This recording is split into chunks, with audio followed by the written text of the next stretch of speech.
നമ്മളിപ്പോൾ ഉള്ളത് എറണാകുളത്ത് പിഴലയിലാണ്. ഇവിടെ നമ്മൾ കുറച്ച് ഫുഡ് ഐറ്റംസ് ഒക്കെ ഒന്ന് ട്രൈ ചെയ്യാൻ വേണ്ടിയിട്ടാണ് വന്നിരിക്കുന്നത്. പിഴലയിൽ വന്നിട്ടുള്ളവർക്ക് അറിയാം ഇതൊരു ഭയങ്കര ബ്യൂട്ടിഫുൾ ആയിട്ടുള്ള ഒരു കൊച്ചു സ്പോട്ടാണ്. നമ്മുടെ കടമ്മക്കുടിയോട് ചേർന്ന് കിടക്കുന്ന, എന്നാൽ കടമ്മക്കുടിയുടെ അത്രയൊന്നും പോപ്പുലർ അല്ലാത്ത ഒരു കുഞ്ഞു സ്ഥലം. നമ്മളിപ്പോൾ പോകുന്നത് ട്വിലൈറ്റ് എന്ന് പറയുന്നൊരു കഫേയിലാണ്. രണ്ടു വശത്തും ചെമ്മീൻ കെട്ടൊക്കെ ആയിട്ട് നടുക്കൂടെ ഒരു ചെറിയ വഴി കൂടെയാണ് പോകുന്നത്. ആക്ച്വലി ഇതൊരു ഹിഡൻ സ്പോട്ടാണ്. നമുക്കൊരു ചെറിയ ഗ്രൂപ്പായിട്ട് ഒരു പ്രൈവറ്റ് ഡിന്നർ ഒക്കെ നടത്തണമെന്നുണ്ടെങ്കിൽ പറ്റിയൊരു സ്ഥലമാണ്. ഇവിടെ നമുക്ക് ഈ പുറത്തെ കാഴ്ചകളൊക്കെ കണ്ടിട്ട് ഭക്ഷണം കഴിക്കണമെന്നുണ്ടെങ്കിൽ അങ്ങനെ ഒരു ഓപ്പൺ സ്പേസും ഉണ്ട്. പിന്നെ സാധാരണ പോലുള്ള ഒരു റെസ്റ്റോറൻറ്റും ഉണ്ട്. നമ്മൾ ആദ്യം ഓർഡർ ചെയ്തത് പഴംപൊരിയും ലൈം ടീയുമാണ്. അതിങ്ങനെ നമ്മൾ ഈ ഒരു കായൽ സൗന്ദര്യമൊക്കെ ആസ്വദിച്ച് കഴിച്ചുകൊണ്ട് നിന്നപ്പോഴേക്കും തന്നെ നമ്മുടെ അടുത്ത ഡിഷ് വന്നു.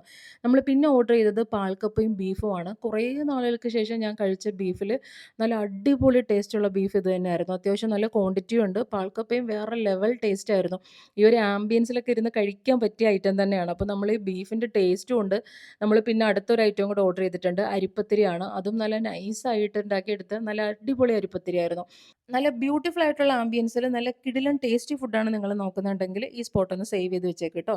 ടുലേറ്റ് കഫേ എന്നാണ് റെസ്റ്റോറൻറ്റിൻ്റെ പേര്. സ്പോട്ട് വരുന്നത് പിഴല.